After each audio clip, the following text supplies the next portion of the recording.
Good morning.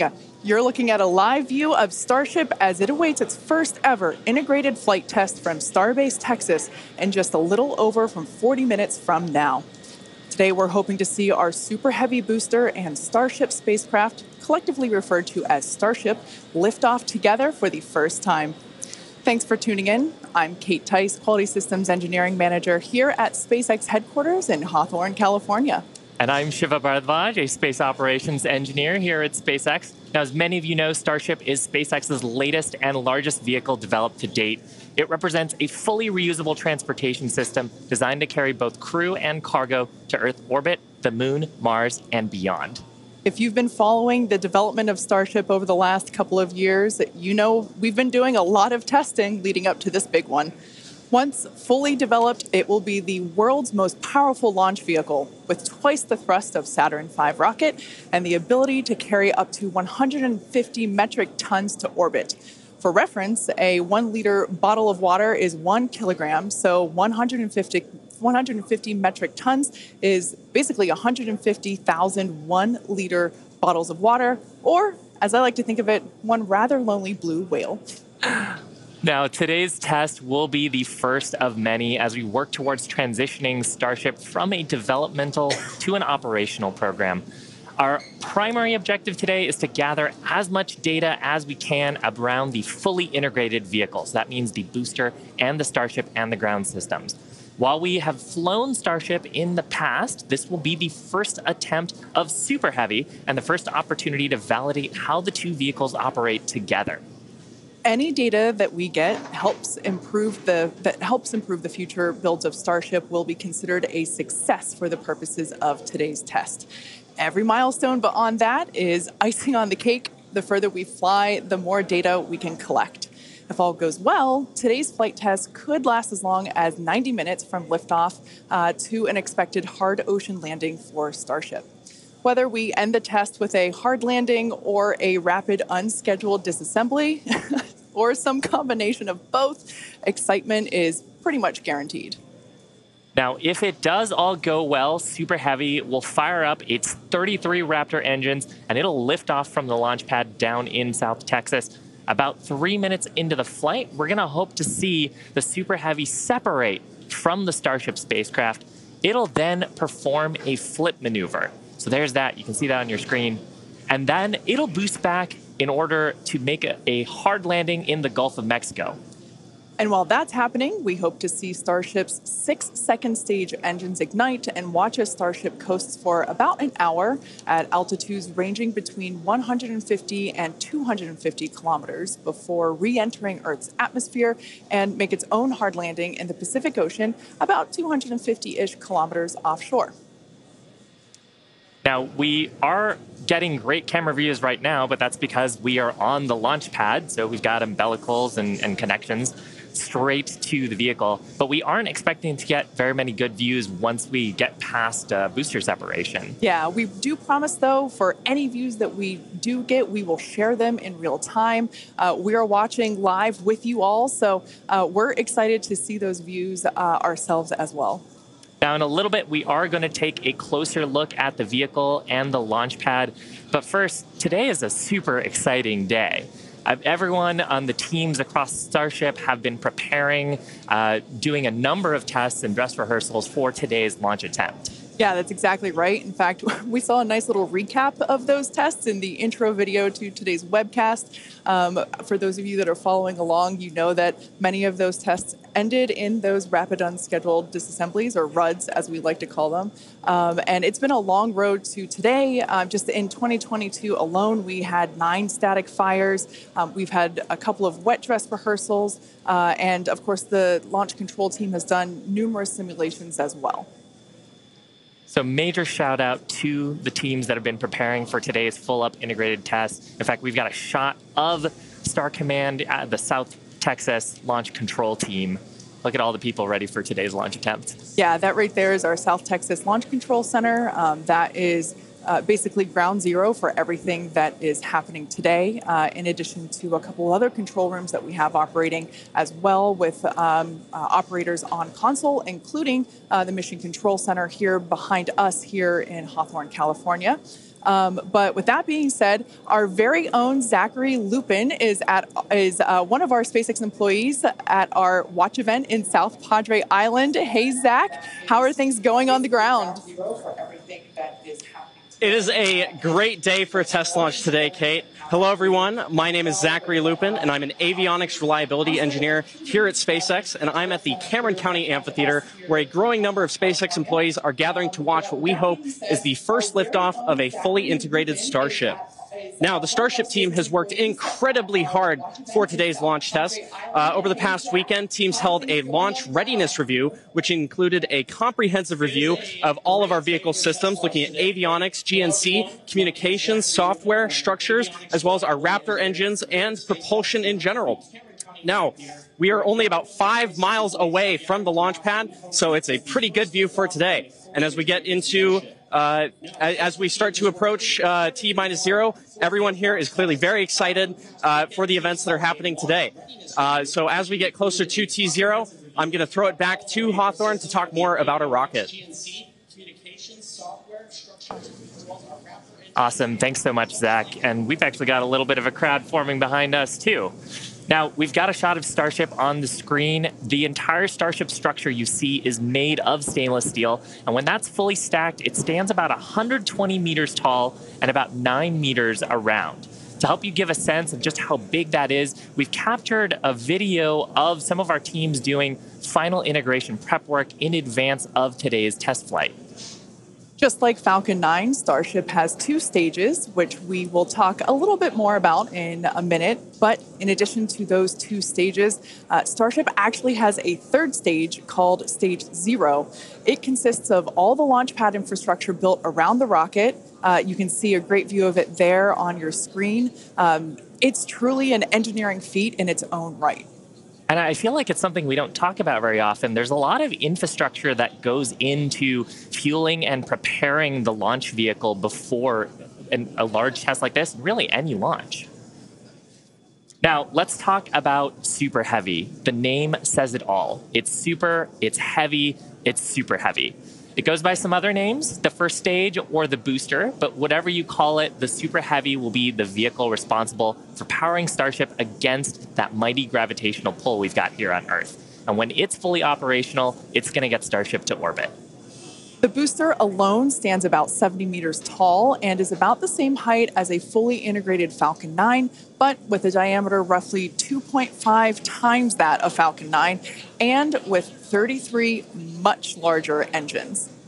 Yeah, and having those engines, and oh my gosh, I love this shot. We can see looking up into the launch mount at the 33 engines on the booster. Those are each of the Raptor engines that's going to power today's launch attempt. Yeah, this is an incredible view. One of my favorite views that we're going to get today. We don't have this kind of view on our Falcon 9 launches, so this is so exciting to see. You can even make out the paint markers indicating which engine is which. Like we said, there are 33 of them. So there's a lot of fire that's going to be coming out from those engines in just over 31 minutes from now. As we mentioned before, there are 33 of them on the Super Heavy, the booster, and we don't see it right now, but the cluster in the center are the ones that are actually going to gimbal and help steer the booster back down for its water landing in the Gulf. Yeah, and they're a little bit different, Kate, than our Falcon engines. So on Falcon, we use a gas generator cycle. Here's a fantastic shot, actually, at the inner stage, so we can see the 6 engines that are on the ship side, 3 gimbaling in the middle, and then the vacuum engines, you can see 2 of them, and the other ones on the other side of the cluster in the middle here. So Raptor's a little bit different. It uses something called stage combustion, which means we basically pre-burn both the fuel side and the aux side, and then get those up to the right temperatures and pressures, and then mix them in the combustion chamber. It allows us to get higher thrust and higher efficiency on these engines than on Falcon 9. Now, Super Heavy also has 4 grid fins to assist with orienting itself during the return back to Earth. as today is the fully integrated flight test and the first one, we're focusing on safely testing just the fundamental systems and operations on the vehicle. So what that means is we won't be attempting to land on land today. Instead, Super Heavy is going to be making that hard water landing in the Gulf. Starship, or the spacecraft, is the second stage and makes up the top portion of the vehicle. It's designed for carrying passengers and cargo between destinations on Earth, Earth orbit, and planetary destinations. It stands 50 meters tall, a little taller than the Statue of Liberty. It's comprised of 6 Raptors. We saw those just moments ago. 3 of them are optimized for sea level, and the other 3 are vacuum engines, and they're optimized to operate in the vacuum of space. They provide a maximum of 258,000 tons of thrust in vacuum. The spacecraft is also outfitted with 4 flaps to help aerodynamically control the vehicle's attitude during atmospheric flight and enable precise landing at the intended location. You can see a view of those flaps there.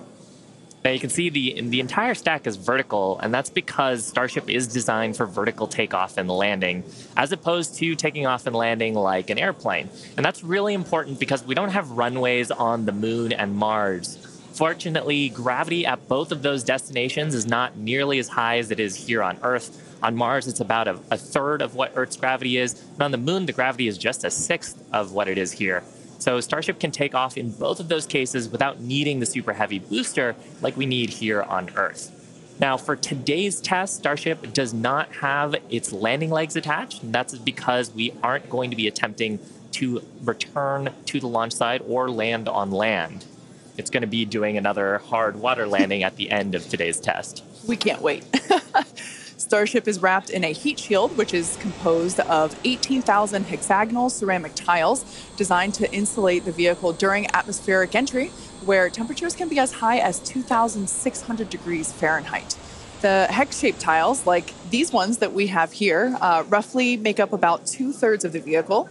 There's a couple of different geometries. The one that I have is for the circular portions of the vehicle, so it has this curvature to it, and the one that Shiva has. Yeah, this kind is a hexagonal shape, and there's several thousand of these all across the body of the vehicle. And it's worth saying we need these because when a spacecraft re-enters from orbital velocity, it's going faster than the speed of sound and causes a lot of heat to build up that has to get dissipated by these heat shield tiles. Yeah, one thing that's really cool about these is they're super lightweight. Even just holding them, we're able to even just like hear how hollow they are because of the construction. But they do a great job of dispersing that heat during that atmospheric reentry. We actually produce these in-house at what we like to call the SpaceX bakeries. And they're located in Texas and Florida.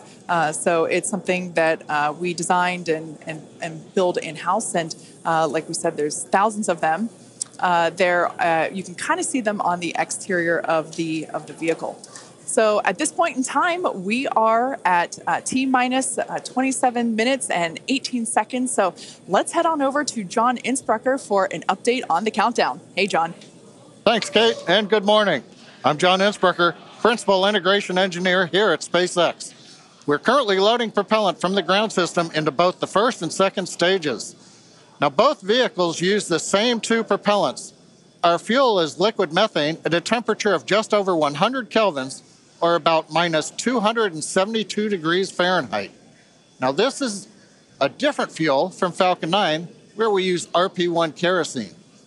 And our oxidizer is liquid oxygen, the same as Falcon 9. But because there's no oxygen in space to support combustion, we have to bring our own. Now, a little bit of a recap. We did the go, no go poll at T-minus 1 hour and 45 minutes. And once the team gave their goes, we polled about 20 folks. We started loading propellants onto the booster at T-minus 1 hour and 39 minutes. And at T-minus 1 hour and 22 minutes, we began propellant loading of the ship, the second stage on Starship. Now, LOX loading of the second stage main tank is almost complete right now, but we'll actually stretch it out and wrap it up and finish at T-minus 5 minutes. And then at T-minus 3 minutes, as the booster finishes loading, the vehicle will be fully loaded with just over 10 million pounds propellant. Now, currently in the countdown, we've just passed the T-minus 26 minute mark. The good news is weather's looking good. You can see the blue skies there on the camera views from the drone.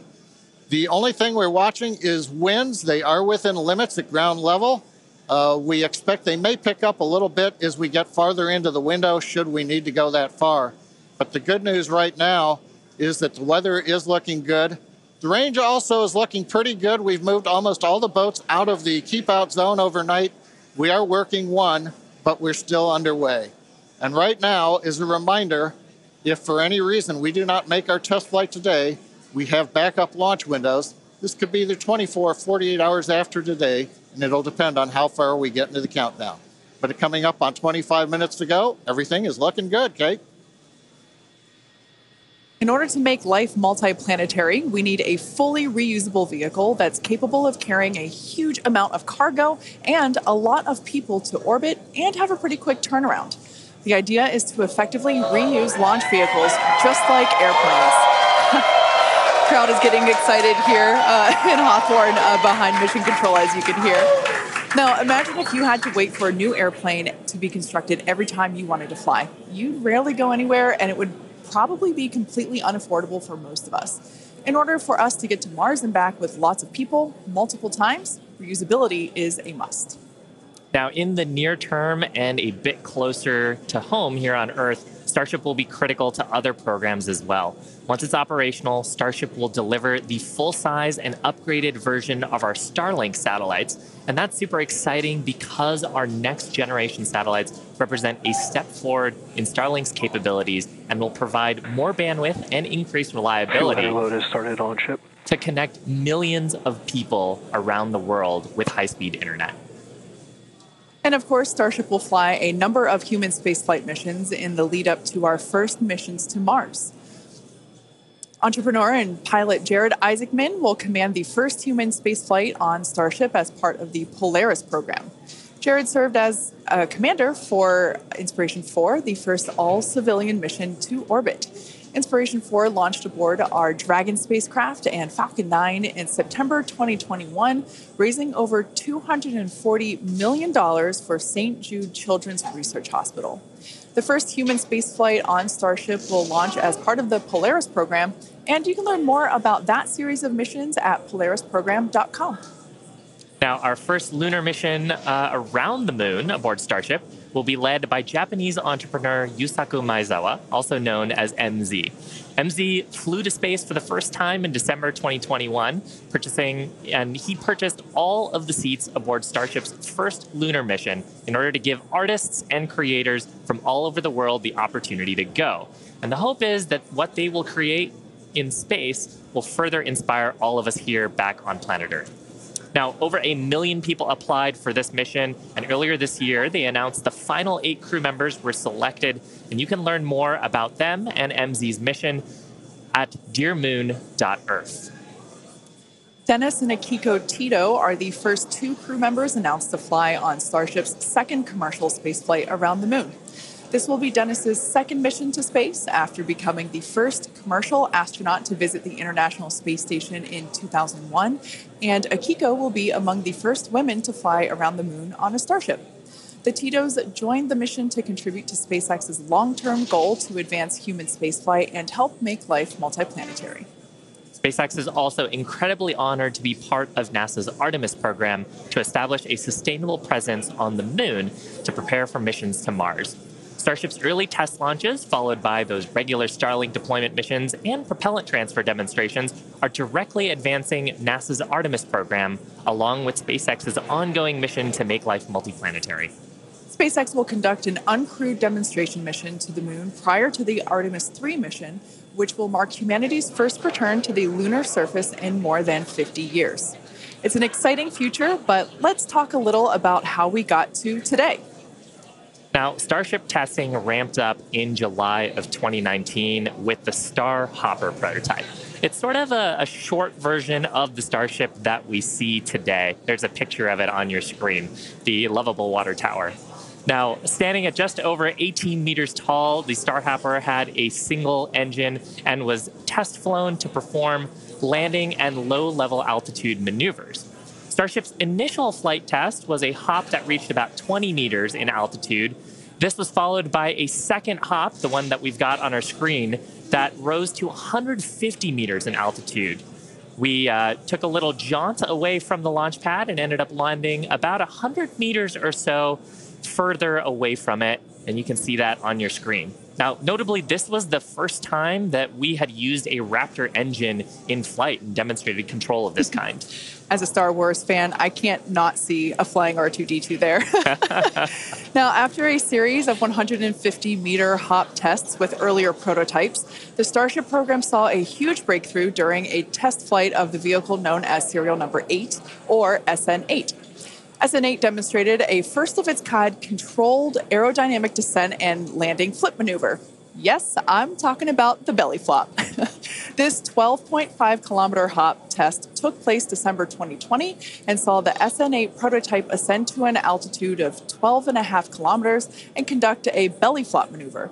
While it didn't stick the landing, the test was a major milestone in the development of Starship. I love seeing the belly flop maneuver. Now, testing continued with the prototype on serial number 9. That was a 10-kilometer flight test in February of 2021. We had a nominal ascent, engine cutoff, reorientation, and controlled descent were stable. However, we unfortunately had a dramatic ending to the end of that flight when we had a failure on its engine to relight. That resulted in one of those rapid unscheduled disassemblies. But what was really, really exciting about both serial numbers 8 and 9 is how quickly we were able to achieve just our primary objectives in those two high-altitude test flights. In addition to getting lots of great data, Starship successfully demonstrated control of the vehicle and subsonic re-entry capability. Ultimately, we performed 9 Starship high-altitude test flights in total, and in May of 2021, SN15 launched from Starbase, reached an altitude of about 10 kilometers, performed a number of maneuvers, and safely returned to the launch site. This was the first Starship prototype to fly, control its descent, safely land, and to be recovered in one piece. Now, having achieved that success in our suborbital campaign, one of the next big challenges for upper stage reusability is to survive the high heating hypersonic phase of entry. Combined with the ability to refill our Starship's tank with fuel and oxygen while on orbit is what will enable a fully reusable transportation system that's designed to carry both crew and cargo on these long-duration interplanetary flights, and that's ultimately what will help humanity return to the moon and travel to Mars and beyond in our solar system. So as you can tell, it is nothing but an iterative process to get to the point that we are today and where we will go from here. That iteration is a core process of how we work here at SpaceX. We like to fly and we like to test early and often, both on the side of hardware and software. Yeah, that's an awesome point, Kate. Now, we are continuing our countdown to Starship liftoff just over 17 minutes from now. So, of course, let's check in with John for another status update. John? Thanks, Shiva. Clock is coming up on T-minus 17 minutes from liftoff. We're continuing to click towards 0. However, right now, we've just begun listening in. The first stage team is working a pressurization issue. They're troubleshooting that right now. Now, we do have the option, if need be, if we can't solve this, then we would hold the count and probably treat today as a wet dress and not be able to launch. However, we are continuing to do propellant loading on both the Super Heavy and the ship stages. Now, most recently, we began loading liquid oxygen and methane fuel into the header tanks on Starship. At the very top, just underneath the nose there are 2 small spherical tanks. That's where the fuel and liquid oxygen header tanks are. That started at T-minus 27 minutes, and that propellant loading will continue until T-minus 9 minutes. We'll also continue loading the main tanks of the Starship second stage, although they're pretty much full right now. Everything will drain back as we get ready for launch at T-minus 5 minutes. Now, on the first stage, we're continuing to load the massive amount of propellant onto the Super Heavy booster. That's going to continue until T-minus 3 minutes. You can see the frost line on some of the views as both liquid methane and liquid oxygen go into the tank. It's 16 minutes and counting. We're also currently configuring the launch pad for liftoff. The booster hold downs are being prepared for the release at liftoff, and the second stage quick disconnect is beginning its configuration for release. The liquid oxygen and methane that are going into the second stage go through that quick disconnect. You can see it in some of the views, the arm that comes out just to the base of the second stage, that'll move out of the way as we lift off. At the same time, the SpaceX team continues to check in with the Coast Guard. We're working one boat that's in the safety perimeter. They are working to get that boat out of the way. We cleared several other boats out overnight. We're down to one, and we expect that'll be clear so that we can proceed with launch out over the Gulf of Mexico. But as a reminder, T-minus 15 minutes, 10 seconds and counting. We are working an issue on the first stage, and we'll bring an update as we get more insight into that issue. Now, today's test flight is taking place out of our Starbase facility in South Texas, and that facility has gone through a tremendous amount of change and growth in a really short period of time. Yeah, I mean, 3 years ago, not much even existed there. It was a very different scene, as you can see by that photo there on your screen. Fast forward to today, and the team is building out an entire production line. Yeah, last year they built 4 Starship Super Heavy boosters, 5 Starships, our 200 Raptor 2 engine, and this year they're targeting 5 boosters, 8 Starships in production for 2023. And really, you do need a production system to rapidly iterate, like we were talking about earlier, on the design of the vehicle as we learn more about it from these large tests. Yeah, absolutely. Pulling on my industrial engineering background, system fill is something that is critical to that goal. Being able to produce and launch multiple Starships means that we have to have a system full of those production vehicles, and we iterate on each one. So even the next Starship that will fly in whatever the next test is will be different than the one that you see there on your screen now. Now, the employees who have been at SpaceX a while say that Starbase does remind them of the early Falcon 1 days, except moving a whole lot faster. The team at Starbase is expanding as fast as the facilities are, and if you've ever wondered what life at Starbase is like, here's a quick peek.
Starbase directly employs more than 1,800 employees and is actually the largest employer in the area. Yeah, and from that video, you can really tell, like, it's a beautiful location. It's close to the ocean. There's tons of wildlife. And that's because being close to the equator is actually a fantastic way to get to orbit. Yeah, I love that we have so many employee events that allow us to participate with ocean cleanup and other environmental efforts there. We'd also like to thank Cameron County for being so supportive for all of our work in that area. Now, in addition to Starbase, we'll soon be adding another Texas location to the SpaceX family. We're opening a new facility in Bastrop, Texas, just outside of Austin, to support Starlink hardware production. The new facility will be over 500,000 square feet of manufacturing space, and the team has already started hiring. Now, we have all kinds of openings in production and manufacturing for technicians and leadership and manufacturing engineers and all kinds of site support roles. Basically, if you can think of a role, we're probably hiring for it. So if you're interested in helping expand human life to other planets or helping internet access here on Earth, consider becoming part of the SpaceX team at spacex.com/careers. Now, with that, let's check back in with Zach down at Starbase one last time before launch. Howdy, Zach. Hello, Kate and Shiva again. You can really feel the energy here at South Padre Island as more of the SpaceX team have gathered. We're standing just over 5 miles away from the launch mount, and so from here we've got a very nice view.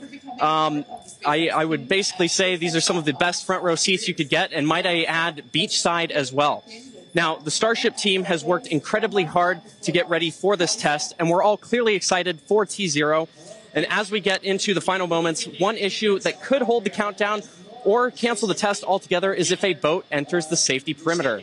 Now, over my shoulder is the Gulf of Mexico, which is normally very open to all of the boaters and fishers. However, today, SpaceX is closely coordinating with the United States Coast Guard to establish a safe zone and ensure public safety. And up to T0, SpaceX is in regular communication with the Coast Guard to ensure there are no boats in the area leading up to the launch. Now, fingers crossed that that does not happen. Now, I'll throw it back to the folks at Hawthorne as we get closer and closer to that T-0. To all of the boaters and fishers, however, today, SpaceX is closely coordinating with the United States Coast Guard to establish a safe zone and ensure public safety. And up to T0, SpaceX... We're just inside T-minus 9 minutes and counting. We're listening on one of the background loops right now. Flight director is talking about the issue we've had on first stage, working the pressurization system. Decision right now is that we are going to stop the launch for today. We're going to transition the launch attempt to a wet dress rehearsal. So that means we're going to continue with the countdown sequence of events. We'll continue loading propellant, finishing up here shortly on the second stage. We'll also continue loading propellant onto the first stage, wrapping up at T-minus 3 minutes. We're also going to go through pressurization steps, other steps of the countdown. This will be a full validation for the team, but currently the plan right now is we're waiting for final word, is that I think at T-minus 10 seconds, we will finally stop the clock and then recycle the countdown for today. Now we're inside T-minus 8 minutes and counting. We're continuing to load propellant on both the first and second stage. You can see the Starship second stage with the heat shield tiles there. Carriage arms are open. You can see the condensation around the first stage tank as we load liquid methane, liquid oxygen into the large super heavy first stage. Now that propellant loading is continuing until T-minus 3 minutes. As a reminder, and there's our great view looking up at the Raptor engines, the 33 engines. There's an outer ring of 20 engines, and then there's an inner set of 13. Those are the engines that can gimbal and adjust the course of the Starship vehicle on the way up. And of course, the first stage as it comes back down towards the water landing in the Gulf of Mexico. Now, when both stages are loaded, you can see the condensation frost on the side of the first stage. We'll have just over 10 million pounds of liquid propellant on board. Inside T-minus 7 minutes, we're continuing to count. Team is preparing for the hold and scrub at T-minus 10 seconds. Now, the good news is everything's been going good. We're just working that one issue. So we are continuing to count. Team will get this as an excellent opportunity to run the end-to-end of the system. Now, in a launch, in the next few minutes, the guidance system would be performing its final alignment. We will be doing that this morning. The automated flight termination system would be armed. We won't need to arm it today as we won't be flying. And we'll do final thrust vector control checkouts, what we call wiggles of the Raptor engines on the first and second stages. Now, normally in a countdown, if we needed to hold, there's a view of the second stage Raptor engines just above the first stage. Now, as I mentioned, in a regular countdown, if we needed to hold, that would come at T-minus 40 seconds. That's the point in the countdown where we can pause to wait for final checkouts or pressurization to complete. Now, earlier this morning, we thought we might have to hold at 40 seconds. Everything's looking good, except for the one pressurization issue that the team is going to have to troubleshoot after this morning. So we won't stop at 40 seconds right now. We'll continue all the way down to 10 seconds, and then we'll go into a recycle.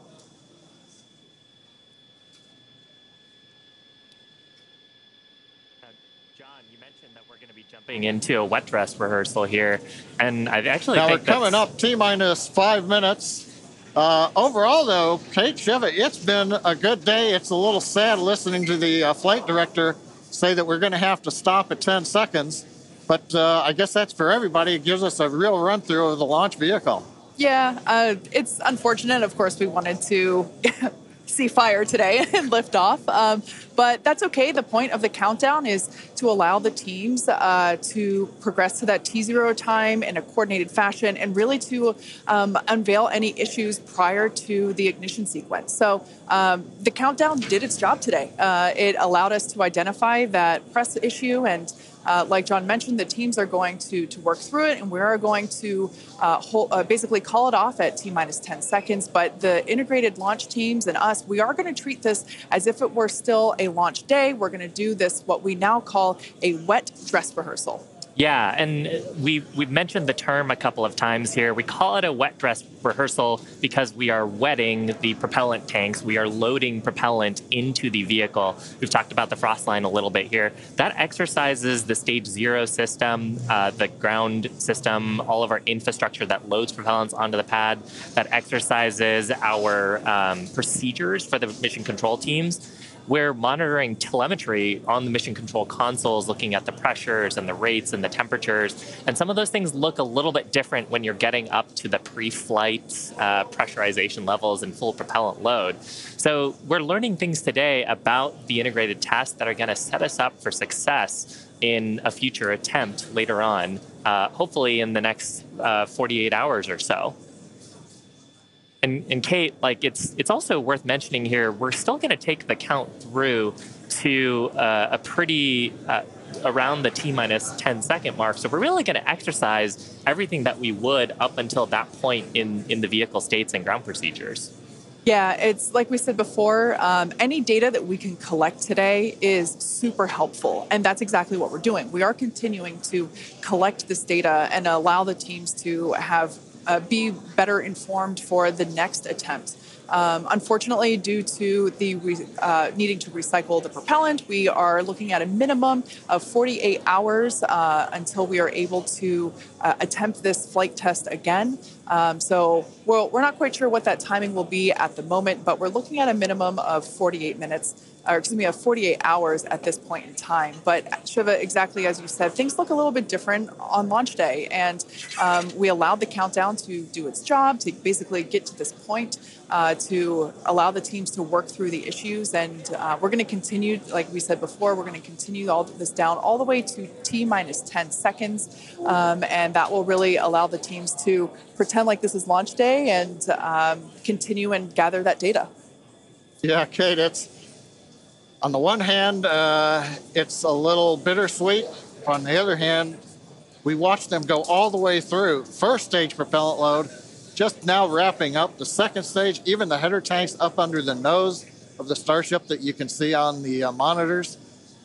Actually, that all went very well today. The weather was excellent. Everything was looking good. Sadly, we just have the one issue, but that is letting the team continue to count down. And we're going to continue with it here until we get the clock hold at T-minus 10 seconds. Yeah, so for those of you that have just joined us, we're now at T-minus 1 minute and 30 seconds to what would have been the launch of our Starship flight test. But unfortunately, due to a stage 1 issue, we are going to utilize today as a wet dress rehearsal. Instead, we are not going to attempt launch. The teams are basically saying that we're scrubbing our launch attempt for today, and we are expecting a minimum of 48 hours in order to recycle. So it's all good news, though. There's nothing really to be sad about other than we had hoped to be able to lift off today, but that's okay. Now, one thing to point out for folks, when we do come back, when we clear this and we fly, one of the things you'll hear in the last minute, you won't be hearing us because we'll be listening to the countdown. But at T-minus 30 seconds, that's when the flight director would give the final go for launch. Love to have heard that this morning, but it's something to look forward to. Absolutely. The other thing to look at is at T-minus 6 seconds, we begin lighting the engines. Up on your monitor, you can see there, T-minus 40 seconds. We did hit the 40-second hold point, and they are holding for a moment. In the end, they will release that hold. We'll go the last 30 seconds. But yes, when we do get to day of launch, the last thing to look at is in the last 6 seconds, light the Raptor engines in succession. So unlike Falcon 9, we're going to have to do that a little longer. We're hearing right now the clock is going to hold here at T-minus 40 seconds. The Super Heavy and Starship are looking good. So with that, Kate, it's been a fast-paced morning. We got through it fairly quickly. But at this point, we're going to have to call it a morning. Yeah, that's right. So for those of you that have recently just joined us, we unfortunately had a hold on the countdown today, and that is going to scrub our launch attempts. But we are expecting a minimum of 48 hours in order to recycle. So be sure to keep an eye on our social channels, and we'll share information as soon as it becomes available. Until then, stay safe, and we'll see you soon.